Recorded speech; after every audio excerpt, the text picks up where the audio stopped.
कितने खर्च किए उस एनआरसी कंडक्ट करने के लिए? एक स्टेट में गवर्नमेंट ने 100 करोड़ से ज़्यादा खर्च किया। ये भी कारण है एक जीडीपी को गिरने का। गवर्नमेंट ने इतने इतने पैसे खर्च किए। अब बताइए, एक स्टेट में एनआरसी लागू कर रहे हैं तो 100 करोड़ से ऊपर खर्च हो रहा है। सोचिए हमारे पास कितने स्टेट्स हैं अभी? 29, 28 है। अच्छा, कौन कौन बोल रहा है 29 है? जरा हाथ उठाओ। 28 है। कश्मीर जो है वो स्टेट से बाहर हो गया। जम्मू एंड कश्मीर जो है स्टेट से बाहर हो गया। अब वो क्या हो गया? केंद्र शासित प्रदेश, यूनियन टेरिटरी हो गया। तो यूनियन टेरिटरी कितने हैं अभी? अच्छा, पहले कितने थे यूनियन टेरिटरी? केंद्र शासित प्रदेश पहले कितने? अब 9 हो गए। अच्छा, कौन कौन केंद्र शासित प्रदेश जुड़ा है? कौन कौन केंद्र शासित प्रदेश जुड़ा है? यूनियन टेरिटरी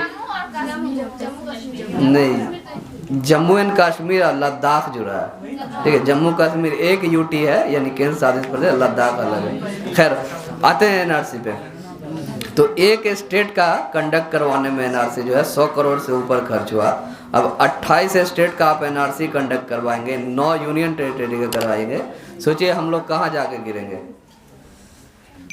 सबसे पहले तो आर्थिक विनाश की तरफ हम लोग बढ़ रहे हैं कि 10.5 से हम लोग जो है 3 पॉइंट या 4.5 पे आ गए हैं। और इससे भी बुरा हाल होने वाला अगर इस चीज़ को लागू किया जाए। और इस चीज़, खैर आर्थिक अगर जगत की अगर बात ना भी करें तो ज़रा सोचिए एनआरसी से किसको भलाई है, किसको नुकसान है। तो पहले हम लोग नुकसान की बात करते हैं, भलाई बाद में देख लेंगे। ठीक है, एनआरसी मान लीजिए करवा लीजिएगा, लोगों को डिटेंशन सेंटर में डालने की कोशिश कीजिएगा। उसको बोलिएगा कि हम आप जो है इंडियन सिटीजन नहीं हैं, आप जो है इंडियन सिटीजन नहीं है, उनको डिटेन करने की कोशिश कीजिएगा। किसी का घर उजड़ेगा तो वो क्या करेगा? जाहिर सी बात है, चुपचाप नहीं बैठेगा। अगर बर्बाद हो रहा है तो सोचेगा कि अब बर्बाद हो ही रहे तो आगे भी बर्बाद करके जाए। तो इससे क्या होगा? डोमेस्टिक वायलेंस शुरू होगी, गृह युद्ध शुरू होगी और सिर्फ बर्बादी ही बर्बादी शुरू होगी। एनआरसी को लागू करना सही चीज़ था, लेकिन तरीके से सही से लागू होना चाहिए था, न कि जीएसटी के तरह, डीमोनेटाइजेशन के तरह बिना किसी तैयारी के लागू किया जाना चाहिए। उसका एक रूल होना चाहिए था, आधार होना चाहिए था। एनआरसी आप किस तरह करा? अब आधार कार्ड आप लोग पिछले 5 साल में तो एक आधार कार्ड, पैन कार्ड को जोड़ जोड़ के यहाँ तक पहुँचे, 5 साल निकल गया। अब जो है अगला 5 साल के लिए आप लोग को नया मुद्दा दे दिया जा रहा है कि अब एनआरसी पे बहस कीजिए, अब सीएबी पे बहस कीजिए। तो भाई आप काम कब करेंगे? देश के विकास में योगदान कब करेंगे? जब इसी चीज़ में लाइन में लगे रहेंगे। एनआरसी कंडक्ट कैसे होगा? जैसे आप आधार कार्ड बनवाएं 4 बजे सुबह में जाके आप स्कूल में लंबे लंबे कतार में लाइन लगाए रहेंगे। आधार कार्ड को क्या बोला गया उस वक्त? कि ये आपका प्रूफ है इंडियन होने का। क्यों? क्योंकि उसमें फिंगरप्रिंट्स था, बायोमेट्रिक्स थे, आपके आँख का उसमें रेटिना स्कैन था, आपके हाथ की पहचान थी उसमें। इसको बोला गया हाँ, यही डॉक्यूमेंट को माना जाएगा कि आप इंडियन सिटीजन हैं। लेकिन अभी के जो गृह मिनिस्टर हैं मिस्टर अमित शाह, अब उन्होंने कुछ दिन पहले स्टेटमेंट दिया कि आधार ये आपको नहीं कहता कि आप इंडियन सिटीजन हैं। तो बताइए, हर साल जो है आप लाइन में लग लग के 5 साल का ये एस्टीमेट आपको दिया गया है टेंडर के टाइप का कि नए नए लाइन में लग के नया नया स्कीम लागू कीजिए, करवाते जाइए। तो इसमें क्या है? स्टूडेंट होते हुए आप लोग का क्या है? सिर्फ और सिर्फ नुकसान है। लाइन में लग के आधार कार्ड लिंक करवाइए, पैन कार्ड लिंक करवाइए। उसी तरह अगला आ रहा है कि एनआरसी में अब लागू हो जाएगा देश में, तो क्या कीजिएगा? बस लेके वो ब्लॉक दौड़िएगा, उस ब्लॉक में जाइएगा, उस हेड ऑफिस में जाइएगा, विकास भवन में जाइएगा। काहे के लिए? रजिस्ट्री ऑफिस में जाइएगा तो बाप दादा का खतियान उतरवाने के लिए। काहे कि वो तो बोल दिया है कि 1971 से पहले का खतियान लाइए, आपके बाप दादा का प्रूफ है। तो अब ये गवर्नमेंट ऐसी है कि 5 साल में राफेल डील पता होगा आप लोगों को, सबको, फ्रांस से जो फाइटर प्लेन्स वगैरह ली गई थी, वो डील जो है 3 साल में सारा पेपर लीक हो जा रहा है गवर्नमेंट से। एक उतना अहम फाइल नहीं समझ रहा है 3 साल का। अब हम लोग को बोल रहा है कि 100 साल पुराना जो है फाइल निकलवा के लाइए। ओह में क्या? तो कुछ घुसपैठियों को बाहर करने के लिए। अब मान लीजिए मिसाल के तौर पे कि चलिए आसाम में एनआरसी हुआ, 13 लाख या 19 लाख जो भी है घुसपैठिए वहाँ थे। तो एक चीज़ हमको बताइए, आपके मोहल्ले में अगर कोई चोर घुस जाएगा, डकैत घुस जाएगा, या आपके स्कूल में कोई चोर घुस जाएगा, तो प्रिंसिपल अगर आप लोग को कहेगा सारे बच्चे चोर हैं तो कितना खराब लगेगा? लगेगा ना? एकदम गांव वाला अगर कोई घुस जाएगा, गांव में चोर घुस जाएगा और आप लोग के सबको बाप दादा लोग को खड़ा कर देगा, बोलेगा सब लोग चोर है, आप लोग साबित कीजिए कि आप लोग चोर नहीं, कितना खराब लगेगा। ये जमीर पे पड़ेगा ना, लोग के ईगो पे पड़ेगा। तो ये सब के लिए है, खतरनाक है और सबका सिर पर सिर्फ विनाश है, क्योंकि उतना पुराना पुराना फाइल ला के हमको नहीं लगता है कि सब लोग दे पाएंगे। आज यही कारण है जो असम में 19 से 20 लाख लोग जो भी बाहर हुए, ये कोई मजहबी बुनियाद पे करने की कोई जड़ ही नहीं थी, क्योंकि एनआरसी में ये कुछ लोगों को टारगेट किया गया है। हकीकत बात यही है, आप एनआरसी का ड्राफ्ट अगर पढ़ेंगे, उसका ड्राफ्ट अभी बिल ही है वो, एनआरसी तो अभी सीएबी में अमेंडमेंट हुई है, खैर एनआरसी में पढ़ेंगे तो उसमें बहुत सारे जो माइनॉरिटीज़ हैं, अल्पसंख्यक हैं हिंदुस्तान के अंदर, बेसिकली मुस्लिम्स हैं और भी बहुत सारे माइनॉरिटी हैं, तो इन लोगों पे मेन फोकस किया गया कि बाहर से अभी हम लोग के यहाँ कितनी भूखमरी है, देश में ही जो है रोज़गार का अवसर नहीं है, लेकिन बाहर से जो लोग हैं, बाहर से बता रहे हैं कि लोग को हम लोग लागू लाएंगे, देश में लाएंगे और उन लोगों को यहाँ का हम लोग सिटीजनशिप देंगे। तो एक तो पहले से भूखमरी है, ऊपर से उन लोगों को सिटीजनशिप देंगे तो उनको भी रोज़गार दीजिए, तो इससे क्या होगा कि सिर्फ और सिर्फ बेरोज़गारी बढ़ेगी और हमारी आपकी परेशानी बढ़ेगी। ठीक है, तो एनआरसी से आने वाले समय में सिर्फ और सिर्फ नुकसान है, फ़ायदा कुछ नहीं है। अगर आपको लागू करना ही था तो इसका एक आधार होना चाहिए, तरीका होना चाहिए, क्योंकि हम लोग क्या है, सेकुलर कंट्री हैं हम लोग, हमारा कॉन्स्टिट्यूशन जो है, संविधान है, वो सेकुलर का है, सेकुलरिज्म पे आधार पे हिंदुस्तान बना है, क्योंकि ये एक वाहिद मुल्क है दुनिया का जिसमें हर एक मज़हब को बराबर का वैल्यू दिया गया है। अब ये एनआरसी या कैब जो भी है, ये अगर किसी जाति या मजहबी बुनियाद पे आप इम्प्लीमेंट करना चाहते हैं हमारे पे, तो ये तो हम इंडियन होते हुए कभी नहीं मानेंगे कि आप हमारे कॉन्स्टिट्यूशन को तोड़िए, संविधान को सुनिए, क्योंकि कॉन्स्टिट्यूशन का आर्टिकल 14 है, वो बोलता है कि हिंदुस्तान के हर नागरिक को बराबरी का हक दिया जाना चाहिए हर हाल में। और अगर आप यही करके किसी और नागरिक को मजहबी बुनियाद पे अलग कर रहे हैं, तो ये क्या कर रहे हैं, कॉन्स्टिट्यूशन या संविधान के साथ खिलवाड़ कर रहे हैं, यानी आप कॉन्स्टिट्यूशन पे उंगली उठा रहे हैं, कॉन्स्टिट्यूशन या संविधान को बदलना चाह रहे हैं। तो ये हम इंडियन होते हुए कभी मानेंगे कि कॉन्स्टिट्यूशन हमारा बदल जाए या बर्बाद हो जाए? बोलिए, कभी नहीं मानेंगे। मेरे ख्याल से सच्चा इंडियन तो कम से कम नहीं मानेगा। तो ये चीज़ फ़ायदा देने वाला कुछ है ही नहीं है एनआरसी में। अगर आपको घुसपैठियों को ही ढूंढना था तो आप घुसपैठियों की तलाश करते, न कि 125 करोड़ हिंदुस्तानी को परेशान करते कि आप डॉक्यूमेंट लेके लाइन में खड़े रहिए। अब असम में 2014 से एनआरसी हो रहा है, क्या हुआ 2019 में हम लोग पहुंच गए। 5 साल 6 साल का गवर्नमेंट का स्कीम वहाँ चला, अब पूरा देश में करवाइएगा तो कितना साल लग जाएगा। तो ये इन लोगों का ये गवर्नमेंट की पॉलिसी है राजनीति करने की, सिर्फ और सिर्फ जो है मजहबी बुनियाद पे लोगों को लड़ा के भड़काना और राजनीति करना और अपना सत्ता सेकना। आज तक का इतिहास है कि पॉलिटिक्स में कोई किसी का नहीं हुआ, आज किसी और पार्टी में तो कल किसी और पार्टी में। ये आप लोग आते दिन देखते होंगे नेता कैसे दल बदलू होते जाते हैं, कोई भी नेता। तो एनआरसी का कोई भविष्य नहीं है, सिर्फ और सिर्फ ये नुकसान है। अब आते हैं कैब पे। कैब सुने होंगे, बहुत सारा विरोध हो रहा है हर जगह बैनर पे। कैब का फुल फॉर्म होता है सिटीजन अमेंडमेंट बिल। ये बिल जो है एक्ट तब बन जाता है जब दोनों हाउस ऑफ पार्लियामेंट से पास होता है और प्रेसिडेंट का उस पर सिग्नेचर हो जाता है, और साथ ही साथ ऑफिशियल गैजेट यानी किसी भी इंग्लिश और हिंदी पेपर में छप किया जाता है। देखते होंगे कभी कभी कि पेपर के बीच में आता है 7-8 पेज का एकदम बड़ा बड़ा गैजेट ऑफ इंडिया लिख के। तो वो बिल तब तक एक्ट नहीं बनेगा जब तक ये प्रोसेस से नहीं जाएगा। तो ये 1955 में हमारा सिटीजन अमेंडमेंट एक्ट आया था। आज़ादी हमें 1947 में मिली थी और 1955 में जो है सिटीजन अमेंडमेंट एक्ट आया था, CAA आया था। इस चीज़ को संशोधन किया जा रहा है 2019 में CAB के तौर पे। अभी वो पास नहीं हुआ है, दोनों हाउस ऑफ पार्लियामेंट से पास हुआ है, प्रेसिडेंट उस पर साइन नहीं किए हैं, ना उस पर ऑफिशियल गैजेट में पब्लिश है, साइन के बाद ही पब्लिश होता है। तो बेसिकली अभी वो एक्ट नहीं है, इसीलिए उसको कैब बोलते हैं, बिल बोलते हैं। जब वो पास हो जाएगा तो एक्ट हो जाएगा। अब इस बिल में क्या क्या है, इस पर हंगामा क्यों हो रहा है, बहुत सारे लोग गुमराह होंगे, सही से कोई बताने वाले नहीं होंगे, नहीं समझ पा रहे होंगे।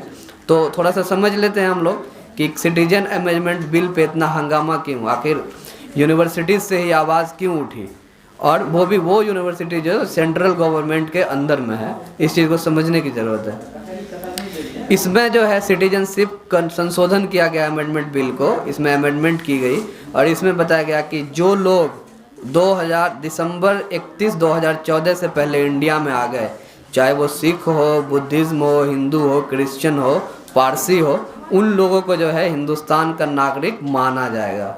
यानी मुस्लिम्स को उसमें छोड़ दिया गया और बहुत सारे जो अलग अलग रिलीजन है छोटे बड़े, उन लोगों को छोड़ दिया गया। यानी ये कैब भी किस चीज़ पे बटा, धर्म के आधार पे कैब को भी लागू किया गया, जो कि आर्टिकल 14 का ये भी खिलाफ है। यानी हमारे कॉन्स्टिट्यूशन को गलत साबित करता है, कॉन्स्टिट्यूशन इसको गलत साबित करता है। तो यानी गवर्नमेंट कहीं ना कहीं कॉन्स्टिट्यूशन को ख़त्म करना चाहती है, कॉन्स्टिट्यूशन पे, संविधान पे उंगली उठा रही है, इसको ख़त्म करने के लिए, बर्बाद करने के लिए। तो इसके अंदर अगर गवर्नमेंट को नागरिकता देनी ही थी तो सबको नागरिकता देनी चाहिए, जैसा कि हमारा संविधान यानी कॉन्स्टिट्यूशन बोलता है। तो ऐसा गवर्नमेंट ना करके सिर्फ मजहबी बुनियाद पे कर रही है। आज यही कारण है, क्योंकि हमें, आपको पता है कि हमारा देश में हिंदू, मुस्लिम, सिख, ईसाई भाई भाई की तरह रहते हैं और हमारा गंगा यमुना तहजीब वाला देश है। इसीलिए सिर्फ मुसलमान ही रोड पे नहीं है, आप कहीं भी चले जाएं, किसी भी, आप अपने बेगूसराय में ही देख लीजिए, बहुत सारे तस्वीर आए होंगे, मीडिया में आए होंगे, सोशल मीडिया में, फेसबुक पे, व्हाट्सएप पे, ट्विटर वगैरह पे, सारे को सब लोग हैं साथ, हिंदू मुस्लिम सब हैं, जो भी हैं सब साथ में। क्यों? क्योंकि ये भाईचारा ख़त्म नहीं करना चाहते हैं, गवर्नमेंट को बताना चाहते हैं कि हम जैसे रहते थे प्यार मोहब्बत से वैसे ही हैं, आप अपना रोटी सीखने के लिए हम लोग को आपस में ना लड़ाइए, हम अपने भाइयों को यहाँ से कहीं नहीं जाने देंगे, ये इनके बाप दादाओं का मुल्क है, यहीं के ये बाशिंदा हैं, यहीं पैदा हुए, यहीं मरेंगे। तो कैब का इम्प्लीमेंटेशन अभी नहीं हुआ है, लेकिन दोनों हाउस से पास हो चुका है और ये साइन कोई बड़ी चीज़ नहीं होती है, मेन पार्लियामेंट से पास कराना होता है। दोनों हाउस से पास है, गवर्नमेंट झुकने के लिए तैयार नहीं है, लेकिन फिर भी लोग रोड पे हैं, विद्रोह कर रहे हैं। दुआ करें कि ये सब चीज़ ना हो, चूँकि ये चीज़ होगी तो परेशानी है, हमें है, आपको है, हर एक इंडियन को परेशानी है। क्यों है? क्योंकि बाहर के लोग यहाँ आएंगे, बाहर के लोग अब रहना शुरू करेंगे, हमारी आबादी बढ़ेगी, पॉपुलेशन इंक्रीज़ होगा हमारा, और हमारे पास जॉब अपॉर्चुनिटी ज़्यादा नहीं है। आपको पता है कि इंडिया भूखमरी में कितने नंबर पे है? बहुत ऊपर आ गया भूखमरी में, बहुत ज़्यादा भूखमरी यहाँ बढ़ गई है और ख़ासतौर ये बढ़ता ही जा रहा है। यहाँ गवर्नमेंट जो है जॉब अपॉर्चुनिटी ना क्रिएट करके ये आलतू फालतू चीज़ों में जो है अपना टाइम गुजार रही है, फिर नया इलेक्शन आ रहा है उसके लिए अलग मुद्दा कर रही है। तो ये सिर्फ और सिर्फ परेशानी का सबब है। आने वाले टाइम में अगर CAB एक्ट बन गया, CAA हो गया, तो परेशानी बढ़ेगी, जॉब के लिए भी परेशानी बढ़ेगी। ये किसी एक तबके को या एक रिलीजन वाले को नहीं बढ़ेगी, एज ए इंडियन सबको बढ़ेगी, सबको परेशानी होगी जॉब लेने में। NRC भी अगर लागू हो गए तो सिर्फ इससे गृह युद्ध होगा, बाकी कुछ नहीं होगा, क्योंकि इसमें सिर्फ एक लोग बाहर नहीं होंगे, ना एक हिंदू कोई बाहर होगा, ना मुस्लिम बाहर होगा। NRC में वो लोग सारे बाहर होंगे जिसके पास दस्तावेज ना होगा। और गवर्नमेंट पहले ही बता चुकी है आपको कि हम आधार कार्ड, पैन कार्ड, फलना ढेकना, पासपोर्ट, बैंकिंग, इसी को डॉक्यूमेंट नहीं मानेंगे। यानी गवर्नमेंट का इरादा, मंशा गलत है, वो मनमानी करेगी, जिसको चाहेगी सिटीजन मानेगी, जिसको नहीं चाहेगी नहीं सिटीजन मानेगी। अगर इस चीज़ पे सिर्फ मुसलमानों को ही नुकसान होता, अगर मुस्लिम को ही सिर्फ नुकसान होता, तो असम में 13 लाख हिंदू NRC से बाहर नहीं होते। ये आप लोग नहीं भूलेंगे, ये मुसलमानों को ही नुकसान नहीं, सबों को नुकसान पड़ा। असम में 20 लाख से 13 लाख हिंदू NRC से बाहर हैं, वो लोग को भी डिटेंशन सेंटर में भेजने की तैयारी की जा रही है। तो ये सारी चीज़ें थी जो हमको लगा कि आज जानने की ज़रूरत है। आप सभी को किसी बहकावे में ना आए। लोग बहुत सारे हैं जो अनाप शनाप बोलते रहते हैं, ये वो फना टेकना, जाति मजहब के बेसिस पे लोग को डिवाइड एंड रूल की पॉलिसी इम्प्लीमेंट करना चाहते हैं, जो हम लोग को अंग्रेज करके चले गए, उस चीज़ को लागू करना चाहते हैं। तो अपना दिमाग लगाएं, स्टूडेंट हैं आप, इंडियन के तौर पे सोचें तो आपको लगेगा कि अगर विद्रोह हो रहा है, लोग कर रहे हैं तो सही कर रहे हैं, इसका साथ देना चाहिए, क्योंकि इसमें सिर्फ हमारी ही भलाई है नहीं है, as a citizen of India हम सब की भलाई है इस चीज़ में। और कुछ आप लोग को अगर पूछना हो तो पूछ सकते हैं, बाकी हमको कुछ समझाना था तो समझाने की कोशिश किए, बातचीत हुई आप लोगों से।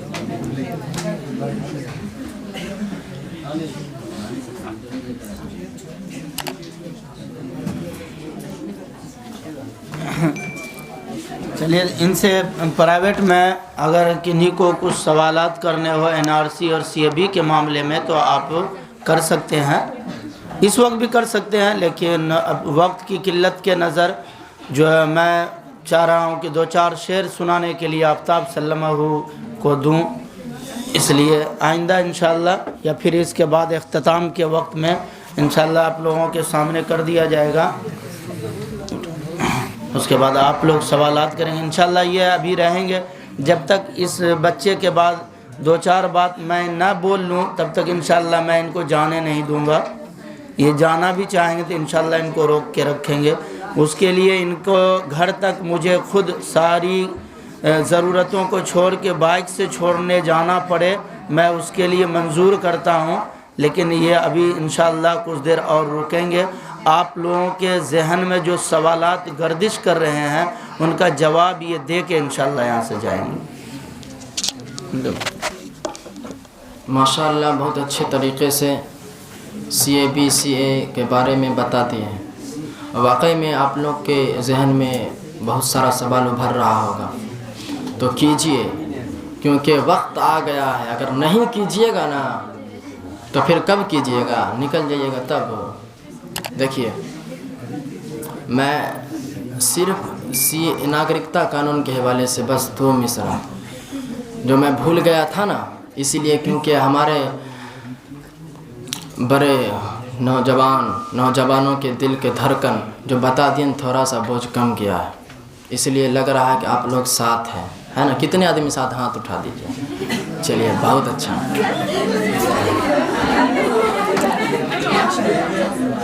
चलिए शेर देखिए, हमारी जान लेनी है तो ले लो, जान दे देंगे। हमारी जान लेनी है तो ले लो, जान दे देंगे, मगर तुम भूल जाओ हम ये हिंदुस्तान दे देंगे। हमारी जान लेनी है तो ले लो, जान दे देंगे, मगर तुम भूल जाओ हम ये हिंदुस्तान दे देंगे। देखिए, अगर इसको समझिए, अगर जिस्म से रूह निकाल लिया जाए ना, वो खाली मर जाएगा। लेकिन ध्यान रखिए, हिंदुस्तान का जो रूह है वो कॉन्स्टिट्यूशन है, यानी संविधान। इसको आज 75% निकाल लिया गया है, इसलिए लोग लड़ रहे हैं, और जो बाकी है वो भरे हैं। हम 75% को भरना है, भरेंगे इंशाअल्लाह। देखिए, मैं एक शेर फिर से दोहरा रहा हूँ, अगर खिलाफ है होने दो, जान थोड़ी है, ये सब धुआं है, कोई आसमान थोड़ी है। यहाँ की मिट्टी में सभी का खून है शामिल, किसी के बाप का हिंदुस्तान थोड़ी है। हमको न सताओ कि गुनहगार नहीं है, ये किसने कहा तुमसे कि हम वफादार नहीं हैं। वतन ने जब भी पुकारा है हमने लहू दिया है, हम फ़ख्र वतन है, कोई गद्दार नहीं है। ये किसने कहा तुमसे कि गुनहगार नहीं है, ये किसने कहा तुमसे कि गुनहगार नहीं है।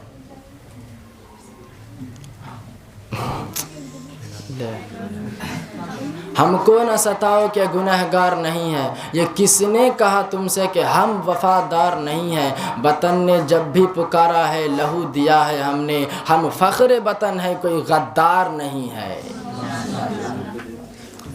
देखिए, वाकई में अब लगता है थोड़ा सा हौसला मिला है, इसलिए आप लोग भी जागिए गए, तो आप जो सवाल करना है कर सकते हैं। गर्ल्स को फिर छुट्टी दे नहीं, बस ज़्यादा देर तवील नहीं गुफ्तगू होगी, इसलिए रोक रहा हूँ। आज बैठ के बोलने के बाद क्वेश्चन। जैसे सर आप बोले कि अकॉर्डिंग टू आर्टिकल्स 14 हमारे इंडियन कॉन्स्टिट्यूशन में कि सबको बराबर, कि मतलब जो भी है सबको बराबर मिलना चाहिए।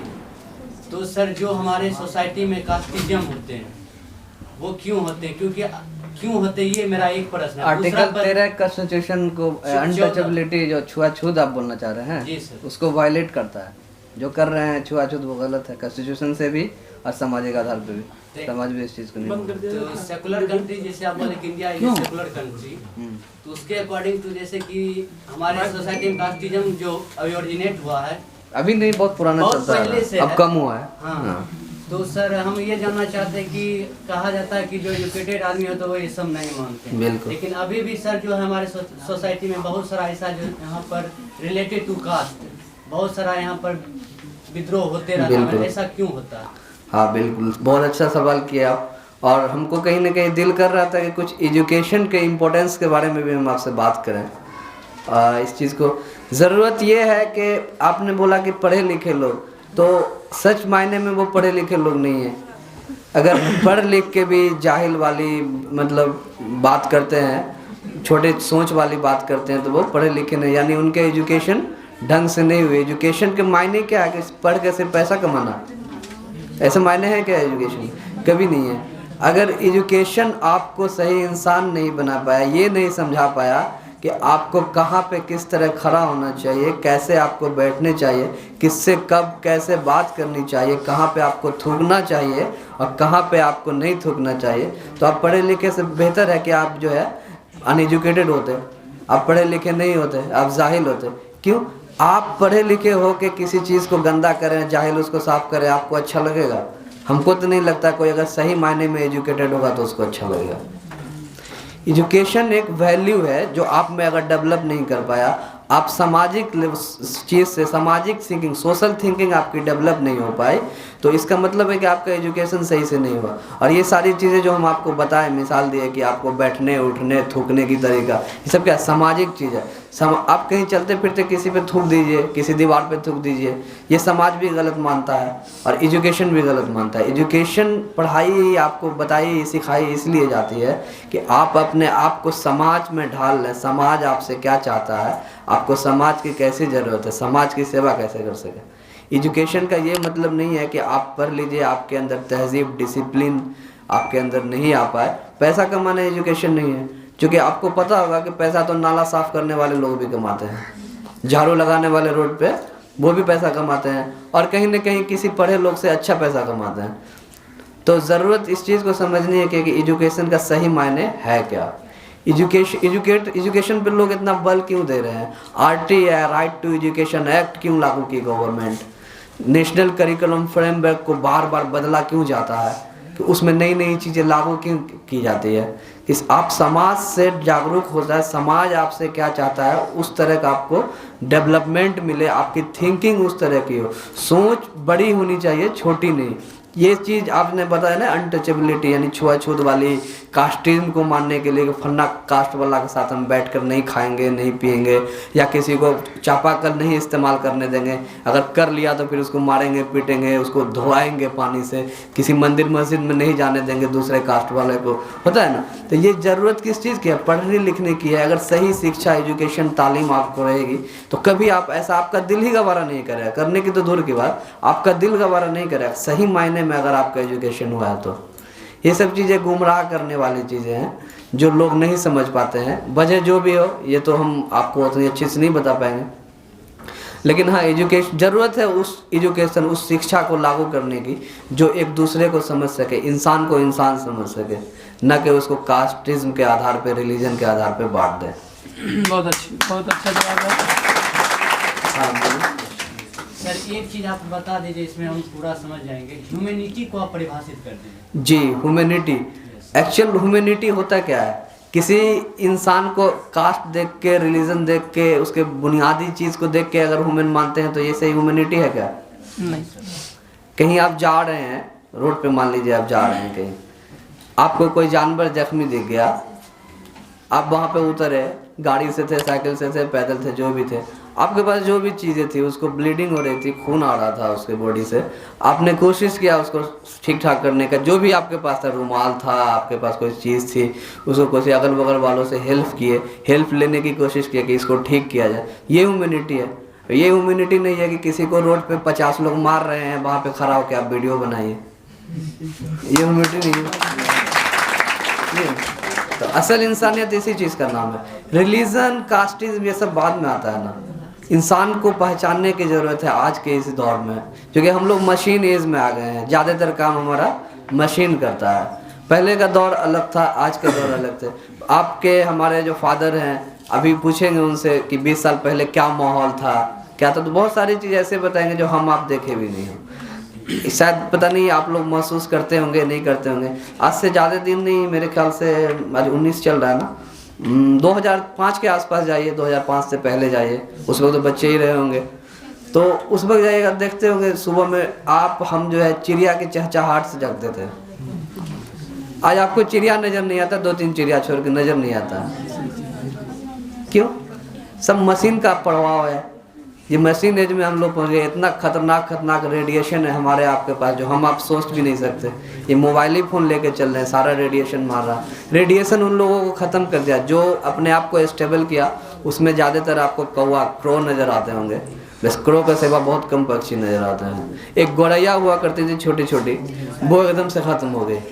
तो क्या ये बदलाव हो रहा है? लेकिन बदलाव में ये मतलब नहीं है कि बदलाव का कि आप जो है प्रकृति के नेचर के सारे रूल्स को ही ख़त्म कर दें। बदलाव का ये मतलब नहीं है कि बड़े पैमाने पे आप जो है पेड़ काटना शुरू कर दें, आप इंडस्ट्री ऐसा खतरनाक इंडस्ट्री सेटअप कर दें कि लोगों का सांस लेना दुश्वार हो जाए। कुछ दिन पहले का न्यूज़ पता होगा आप लोगों को, दिल्ली का, किस तरह से धुआं से लोग परेशान थे। खैर अब तो कंट्रोल है। वहाँ ऑक्सीजन बिक रहा था दिल्ली में, पता होगा बहुत सारे लोगों को। अलग अलग आउटलेट्स पे जो है ऑक्सीजन बिक रहा था, वहाँ सांस लेने में दुश्वारी हो रही थी। चाइना का एक शहर है शंघाई, सबसे पोल्यूटेड शहर है। वहाँ लोग जो है पैसा दे के ऑक्सीजन लेते हैं, पैसा दे के ऑक्सीजन लेते हैं। और सारा चीज़ को आप देखेंगे ना तो कहाँ से जुड़ा हुआ है, तो इंसान से ही जुड़ा हुआ है। क्योंकि हम अपने हित के लिए इस तरह से दीवाने पागल हो गए कि हम नेचर के बारे में सोचे ही नहीं। नेचर को विनाश करते रहे, ये कभी नहीं सोचे कि नेचर का विनाश हमारा विनाश है।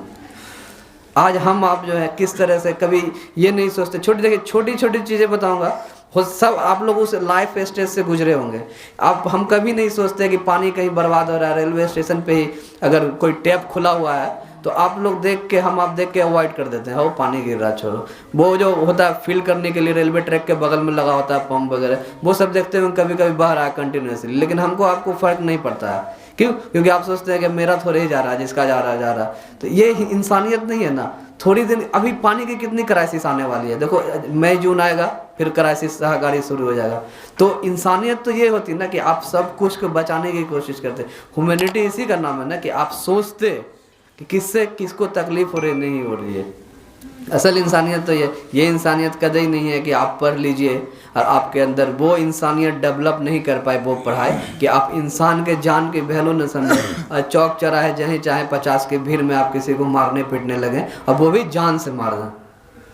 आप दंगा फसाद हो, वहाँ पे जाके आप दंगा कर रहे हैं, किसी निहत्थे पे वार कर रहे हैं, ईंटा मारे, पत्थर मारे, जो भी आपके पास हो वो मारे। ये इंसानियत की वैल्यू नहीं। पढ़े लोग भी करते हैं। बहुत अच्छा आप बोले कि पढ़े लोग भी ये चीज़ करते हैं। तो उन लोगों को पढ़ने की अहमियत नहीं पता, वो उनको रियल एजुकेशन, क्वालिटी एजुकेशन जो होती है वो नहीं मिल पाए, जो इंसानियत को वो समझ पाए। तो वो इंसान के रूप में क्या हैवान है। इंसान जान कैसे ले सकता है? सोच के भी आपका रूह काँप जाएगा, हृदय काँप जाएगा आपका। कैसे ले सकता है कोई? असल इंसानियत वो नहीं है। Next question.